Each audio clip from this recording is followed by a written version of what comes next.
ಇವತ್ತು SSLC result ಪರೀಕ್ಷಾ ಫಲಿತಾಂಶಕ್ಕಾಗಿ ಮಕ್ಕಳೆಲ್ಲ ಕಾಯ್ತಾ ಇದ್ದೀರಾ. ಯಾರ್ಯಾರು ಪರೀಕ್ಷೆ ಬರೆದು ನಿಮ್ಮ ಫಲಿತಾಂಶ ಕಾಯ್ತಾ ಇದ್ದೀರಾ, I wish you all the very best. ಎಲ್ಲರೂ ಪಾಸ್ ಆಗಲಿ, ಎಲ್ಲರೂ ಒಳ್ಳೆ ಮಾರ್ಕ್ಸ್ ತಗಲಿ ಅಂತ ಕೇಳ್ಕೊತೀನಿ. ಜೊತೆಗೆ ಇವತ್ತು ನೀವು ರಿಸಲ್ಟ್ ನೋಡಬೇಕಾದ್ರೆ ಯಾವುದೇ ಭಯ ಆತಂಕ ಎಲ್ಲ ಬಿಟ್ಬಿಟ್ಟು ಸಂತೋಷವಾಗಿ ಹೋಗಿ ಸಂತೋಷವಾಗಿ ಬನ್ನಿ. ಹಾಗೆ ಮತ್ತೊಂದು ವಿನಂತಿ, ಪೋಷಕರೇ ದಯವಿಟ್ಟು ನಿಮ್ಮ ಮಕ್ಕಳನ್ನು ನಿಮ್ಮ ಜೊತೆ ಫಲಿತಾಂಶ ನೋಡೋದಕ್ಕೆ ಕರ್ಕೊಂಡೋಗಿ. ಪಾಸ್ ಆಗಿದ್ರೆ ಅಪ್ರಿಷಿಯೇಟ್ ಮಾಡಿ, ಫೇಲ್ ಆಗಿದ್ರು ಸಹ ಅವರಿಗೆ ಸಮಾಧಾನ ಮಾಡಿ, ಅವರಿಗೆ ಸ್ಫೂರ್ತಿದಾಯಕವಾದಂಥ ಎರಡು ಮಾತು ಹೇಳಿ. ಯಾಕೆಂತಂದರೆ ಈ ಒಂದು ಪರೀಕ್ಷೆನೇ ಜೀವನದ ಜೀವನನೇ ಮುಗ್ದೋಗಲ್ಲ. ಇನ್ನು ಸಾವಿರ ಅವಕಾಶಗಳಿಂದ ಸಿಗ್ತವೆ. ಇವತ್ತೇನಾದ್ರು ನೀವು ಪರೀಕ್ಷೆಯಲ್ಲಿ ಫೇಲ್ ಆಗಿದ್ದೀರಾ ಅಂದರೆ ಭಗವಂತ ನಿಮ್ಗೇನೋ ಹೊಸದನ್ನು ಕೊಡೋದಕ್ಕೋಸ್ಕರ ಫೇಲ್ ಮಾಡಿದ್ದಾನೆ ಅಂತ ಅಂದ್ಕೊಳ್ಳಿ. ಆಗಿದ್ದಾಗೋಯ್ತು, ಫರ್ಗೆಟ್. ಬೇಕಾದಷ್ಟು ಮಾರ್ಗಗಳಿದೆ. ನಿಮಗೆ ಕೆಲವು ಎಕ್ಸಾಂಪಲ್ನ ಹೇಳ್ತಾ ಹೋಗ್ತೀನಿ. ಸ್ನೇಹಿತರೆ, ಇವತ್ತೇನು ಕ್ರಿಕೆಟ್ನ ದೇವರು ಅಂತ ಕರ್ಕೊತಾರೆ. ಸಚಿನ್ ತೆಂಡೂಲ್ಕರ್ ಒಬ್ಬ ಸಾಮಾನ್ಯ ವಿದ್ಯಾರ್ಥಿ ಆಗಿದ್ದ. ಅವರು ಬರೀ ಓದೋದ್ರ ಬಗ್ಗೆನೇ ಕಾನ್ಸಂಟ್ರೇಟ್ ಮಾಡ್ಕೊಂಡು ಹೋಗಿದ್ರೆ ಇವತ್ತು ಅವರ ಹೆಸರು ಎಲ್ಲೂ ಕಾಣ್ತಿರ್ಲಿಲ್ಲ. ಆದರೆ ಅವರಲ್ಲಿದ್ದಂತಹ ಬೇರೆ ಒಂದು ಕ್ರೀಡಾ ಕೌಶಲ್ಯವನ್ನು ಬಳಸ್ಕೊಂಡು ಇವತ್ತು ವಿಶ್ವದ ಕ್ರಿಕೆಟ್ ದೇವರಾಗಿದ್ದಾರೆ. ಅದೇ ರೀತಿ ಥಾಮಸ್ ಆಲ್ವಾ ಎಡಿಸನ್ 1000 ಸಲ ಫೇಲ್ ಆಗಿದ್ರು ಅವರು ಬಲ್ಬ್ ಕಂಡಿಡೋದಕ್ಕೆ. ಅವತ್ತೇನಾದರೂ ಅವರು ಕಂಡಿಲ್ಲ ಅಂದರೆ ಇವತ್ತೆಲ್ಲ ನಾವು ಕತ್ಲೆಯಲ್ಲಿ ಇರ್ತಾ ಇತ್ತು. ಇಂಥ ಅವಕಾಶಗಳು 1000 ಸಿಗುತ್ತೆ. ಸ್ಟೀವ್ ಜಾಬ್ಸ್ ಗೊತ್ತಾ ನಿಮಗೆ, ಆ್ಯಪಲ್ ಕಂಪ್ನಿ ಸ್ಥಾಪಕ. ಅವ್ರ ಕಾಲೇಜ್ ಡ್ರಾಪ್ ಔಟ್ ಆದಮೇಲೆ ಯಾವುದೋ ಒಂದು ಕಂಪ್ನಿಯಲ್ಲಿ ಕೆಲಸಕ್ಕೆ ಸೇರ್ಕೊತಾರೆ. ಆ ಕೆಲಸದಿಂದಲೂ ಸಹ ತೆಗಿತಾರೆ. ಆದರೆ ತಲೆ ಕೆಡಿಸ್ಕೊಳ್ಳಲ್ಲ. ಇವತ್ತು ಇಡೀ ವಿಶ್ವದ ಶ್ರೀಮಂತ ವ್ಯಕ್ತಿಗಳಲ್ಲೊಬ್ಬರು ಸ್ಟೀವ್ ಜಾಬ್. ಅಂದರೆ ಸಾವಿರಾರು ಅವಕಾಶಗಳಿದ್ದಾವೆ.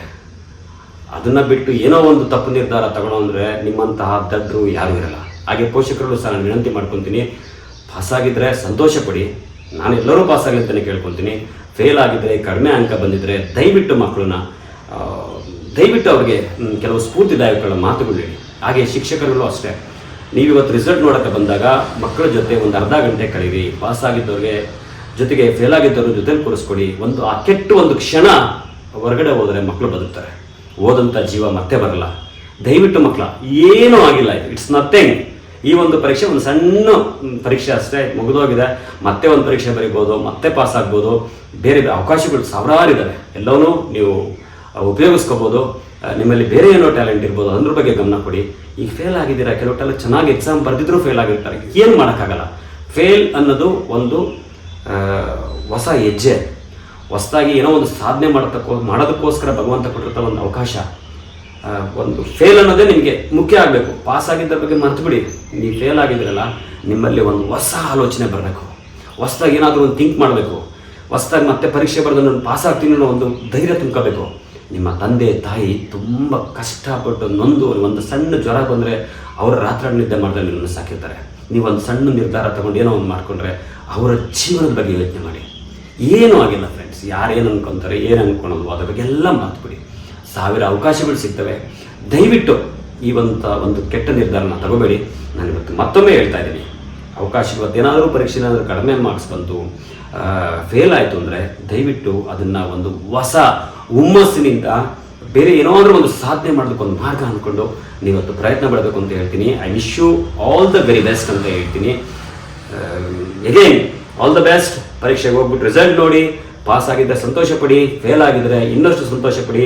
ಯಾಕೆ ಅಂತಂದರೆ ಮತ್ತೊಂದು ಹೊಸ ಅವಕಾಶ ಭಗವಂತ ಏನೋ ಹೊಸದಾಗಿ ಇಟ್ಟಿದ್ದಾನೆ ನಿಮಗೆ ಅಂತ ಅಂದ್ಕೊಂಡು ಆ ಪರೀಕ್ಷಾ ಅಲ್ಲಿಂದ ಬನ್ನಿ. ದೃಢವಾದ ನಿರ್ಧಾರ ತಗೊಳ್ಳಿ.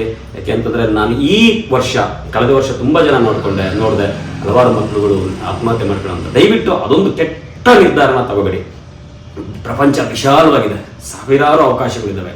ಈ ಪರೀಕ್ಷೆ ಮತ್ತೆ ಈ ಪರೀಕ್ಷೆ ಮುಗಿದೋದ್ರೆ ಮತ್ತೆ SSLC ಬರೆಯೋಂಗಿಲ್ಲ ಅನ್ನೋಂಗೇನಿಲ್ಲ. ಮತ್ತೆ ಅವಕಾಶ ಸಿಗುತ್ತೆ. ನಾನು ಹೇಳ್ತಿಲ್ಲ, ಮತ್ತೊಂದು ಅವಕಾಶ ಮಾಡ್ಕೊಡ್ತಾರೆ. ಅಲ್ಲಿ ಪಾಸ್ ಆಗ್ಬೋದು.